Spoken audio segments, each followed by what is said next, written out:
ఇకపై సెమిస్టర్ వారీగా fee reimbursement నగదు చెల్లింపు.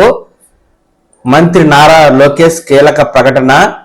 ఇకపై ఫీజు రియంబర్స్మెంట్ సొమ్మును సెమిస్టర్ వారీగా కళాశాల ఖాతాల్లో జమ చేస్తామని విద్యా ఐటీ శాఖల మంత్రి నారా లోకేష్ గారు అయితే కీలక ప్రకటన చేశారండి.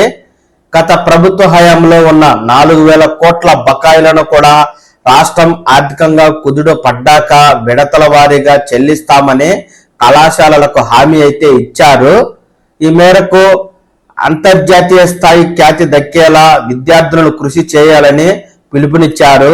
జాతీయ అంతర్జాతీయ స్థాయిలో ఆంధ్రప్రదేశ్ విద్యార్థులు రాణించేలా వర్సిటీల విద్యా విధానంలో సమూల మార్పులు తెస్తామన్నారు.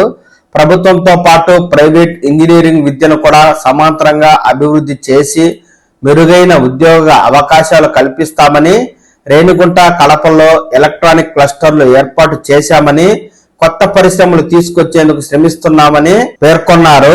జగన్ పై చేసిన పోరాటం కంటే 3 రెట్లు అధికంగా విద్యా వ్యవస్థలో సంస్కరణల కోసం చంద్రబాబు పోరాడుతున్నారంటూ ఐటీ విద్యాశాఖ మంత్రి నారా లోకేష్ గారు అయితే కీలక ప్రకటన చేశారండి.